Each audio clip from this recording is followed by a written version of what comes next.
আজকে আমি তোমাদের সাথে একদম ইউনিক একটা লাঞ্চ রেসিপি শেয়ার করব।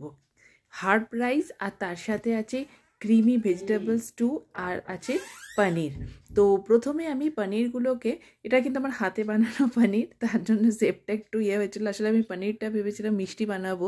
তো যাই হোক, তো পনিরটাতে আমি প্রথমে নুন, পেরি পেরি মশলা আর পিৎজা সিজনিং আর একটুখানি চিলি ফ্লেক্স মাখিয়ে নিয়ে একটু ম্যারিনেট হতে দিয়েছিলাম। তারপর এটাকে তেলে ভেজে নেব। তোমরা চাইলে বাটারেও ভাজতে পারো। তারপরে এখানে কিছু রসুন দিয়েছি, রসুনটাকে কুচি কুচি করে এটাকে একটুখানি লালচে করে নেব। তারপরে এখানে কিছু ভেজিটেবলস ভেজে নেব, খুব ছোটো ছোটো করে কেটেছি।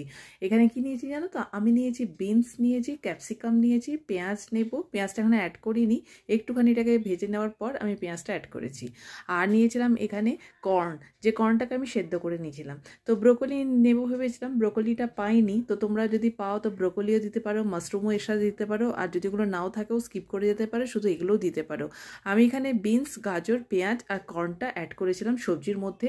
আর পেঁয়াজটা বাদ দিয়ে বাকি সবজিগুলোকে খুব ছোটো ছোটো করে কেটেছি, যাতে খুব তাড়াতাড়ি এটাকে সেদ্ধ করে নিতে পারি। এবার ঢাকা দিয়ে এটাকে একটু নুন দিয়ে সেদ্ধ করে নেব। তারপর সেদ্ধ হয়ে গেলে একটুখানি আমি এখানে জল দিয়েছি, তোমরা চাইলে দুধ দিতে পারো, অনেকে এটা দুধ দিয়েই করে দেখি। আর আমি এখানে 3 চামচ মতো ময়দা দিয়েছি। আর এখানে দিয়েছি আমি পিৎজা সিজনিং, একটুখানি দিয়েছি চিলি ফ্লেক্স, আর একটুখানি দেব পেরি পেরি মশলা। ব্যাস, আর কিছু না। এটা দিয়েই কিন্তু এটা রেডি হয়ে যাবে। এত সুন্দর ক্রিমি লাগে না খেতে, আর দুধ দিয়ে করলেও দারুণ লাগে। তো আমি আজকে এটা দুধ দিয়ে করিনি, এমনি প্লেন জল দিয়ে করেছি। তোমরা জলের জায়গাতে দুধটাও দিতে পারো। এবার এটাকে নামিয়ে নেব। এবার ওই কড়াইতে একটুখানি বাটার দিয়েছি, বাটার দিয়ে রসুন একটু দিয়ে তারপরে মটরশুঁটি দিয়েছি। আর হ্যাঁ, 1 চামচ কিন্তু জিরে ফোড়ন এখানে দিয়েছিলাম তেলটাতে। তারপরে এখানে একটু কাসুরি মেথি 1/2 চামচ দিয়েছি। আর মটরটা তো আমার ফ্রোজেনই ছিল, সেই জন্য এটাকে বেশি ভাজার দরকার নেই। তারপরে ঠান্ডা করে রাখা ভাতটা আমি এখানে দিয়েছি। আমি কিন্তু কোনো বাসমতি চাল বা কোনো জিরা রাইস ইউজ করিনি। প্রত্যেক দিনের নিত্যদিনের যে ভাতের চাল আমার, সোনা মাসুরি চাল, সেই চালেই এটা বানিয়েছি। তো ভাতটাকে আগে সেদ্ধ করে নিয়েছিলাম, তারপর ঠান্ডা হতে দিয়ে দিয়েছিলাম।